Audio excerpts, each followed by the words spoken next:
Well, Sound Devices has been a company in existence for around 30 years, and we specialize in portable mixers and recorders and wireless for the production sound community. So people who are producing recording sound for TV and film and reality shows and documentaries. And we also now supply equipment into the live event and live touring.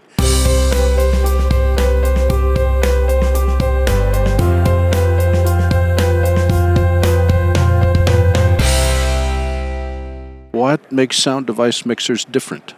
Well, they are very rugged, robust. They have to be worn over the shoulder. They have to stand up to extreme environments, extreme temperatures from super hots to super colds. They're all battery powered. And they have to also have a time code capability so that they can synchronize with picture, because we're recording audio here for video and picture type productions. Well, audio doesn't hold time code. Audio is just a WAV file. Mm-hmm. How do you get time code married to it? Well, you have a time code input, and that can be a BNC, it can be a LEMO, it can be an XLR, and or you can have an internal time code generator. And what we do is actually, at the moment you hit record, that value of time code is stamped into the header of the audio file. And then DAWs and workstations, nonlinear editors can actually read that stamp and then use that information to synchronize with picture.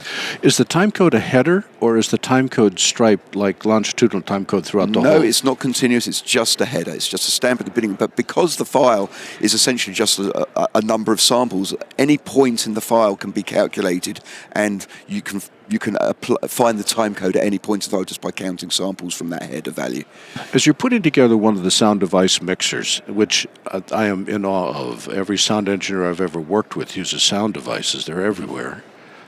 What goals do you have in mind? What's like your lodestar for putting a device together?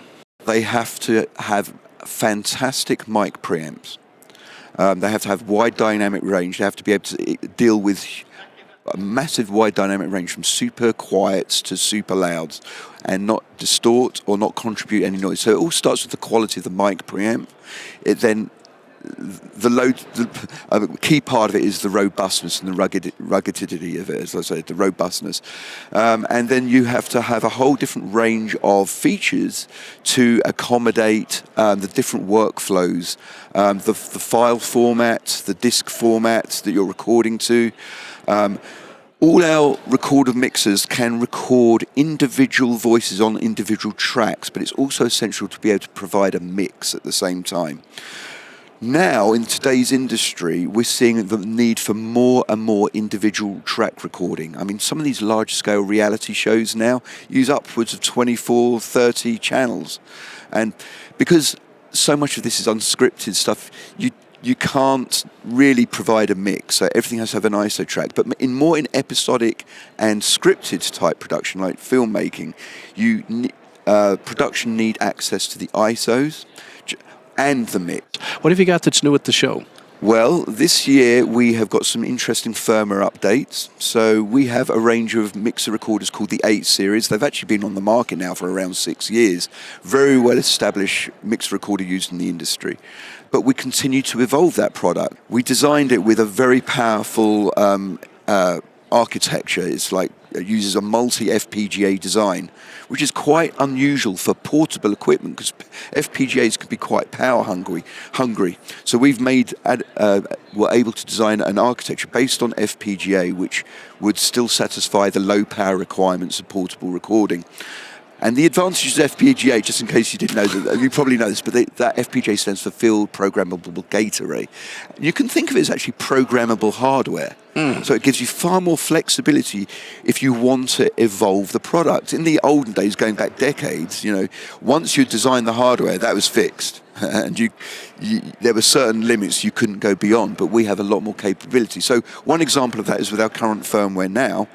We wanted to focus a little bit more on the playback features of these recorders, because they're primarily recording capture devices, but actually there's a pretty big need to be able to, when you've finished recording, to play back, find a point in that recording very, very quickly to be able to play back to a director or a producer on set. They may want to check a line that an actor said to check whether or not they need to do another take or not. Maybe they heard a wireless dropout. They want to check that. So what we've done is implement a waveform display. So when you finish recording and hit stop, we can display this beautiful, nice, wide waveform display. It instantly appears, and we display it on our CL16 linear fader controller, which is a controller that actually hooks up to the 8 series recorder via a USB connection. So this waveform data comes down the USB cable into the CL16 and is then instantly displayed on this really nice wide display.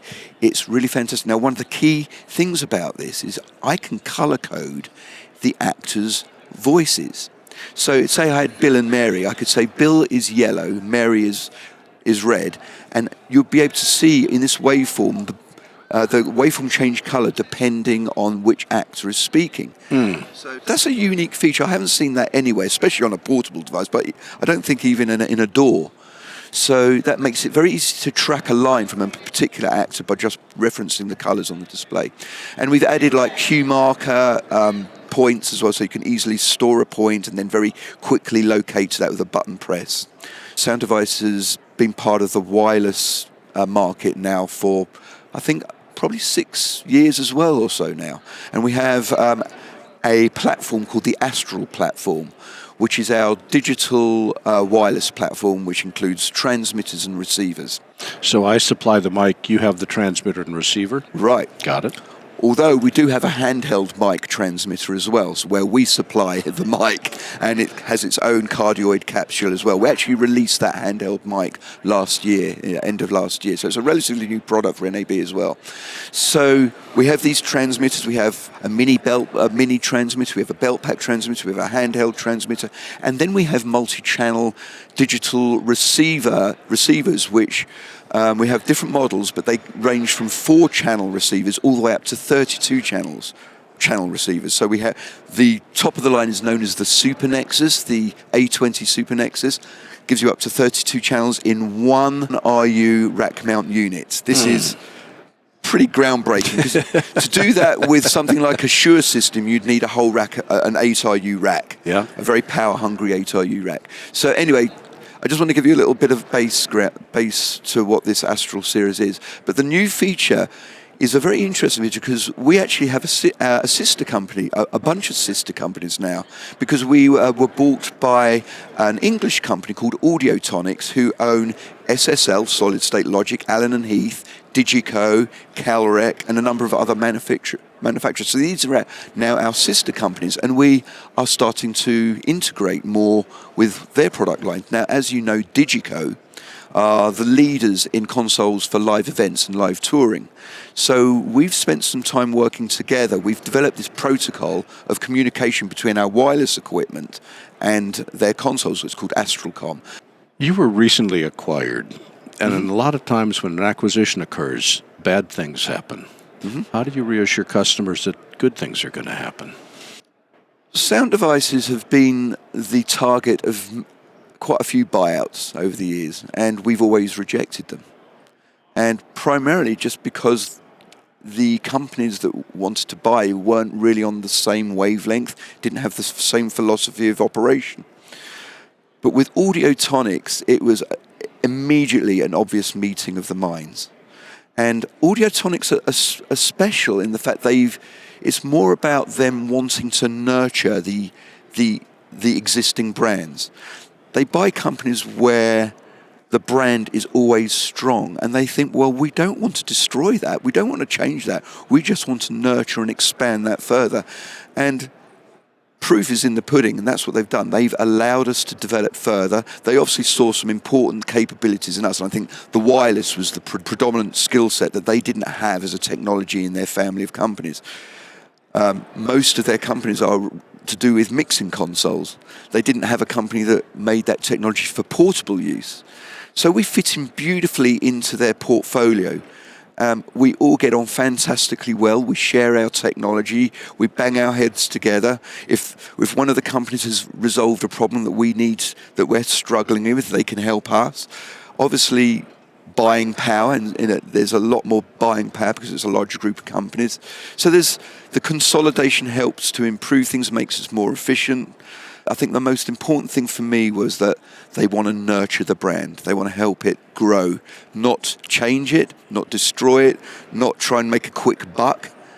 They were never about that. But let me tell you about the key feature we're releasing this year. On our handheld transmitter, and actually on our belt pack transmitter, we have little switches. And you can program them to trigger a macro on the console. And a macro that could trigger almost any function on the console itself. Now, in the wrong hands, this could be dangerous, right? But in certain situations, it could be really... Think of it like a press to talk. I want to press to talk, but I want that to be routed... I want the channel to route... the desk to route that to a different channel or set of channels. I might want to mute a channel from the handheld microphone itself. I might want to put a bit of temporary echo on it for just a brief effect, but in the hands of the actual talent who's operating the mic. I might want to wake up the sound mixer who's on the front of house mixer by flashing some lights on the console. You can do a whole myriad of different things. This is a very unique feature. What happens is the transmitter sends this macro command over the RF forward link, hits the receiver, then the receiver sends... You can then program the receiver to send this command down to the console. For people that haven't worked with sound devices, how would you summarize your key benefits or key features? It's all about the quality. There is no compromise. We are a company that operates on the cutting edge, the bleeding edge. We are always trying to push the bounds. We want to be the standard setters. It's all about quality. We're an audio company, so it's first and foremost about quality audio. And I think the other thing is that it's all about trust with our customers. We produce products for these productions which are very, very costly.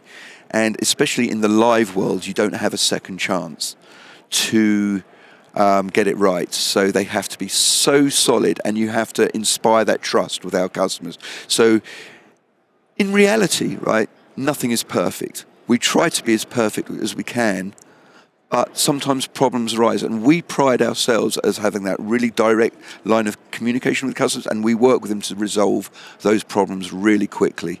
So we're very nimble. We're not a big company, so we can be nimble, and I've got numerous examples of that. Paul, thank you very much. Thanks very much.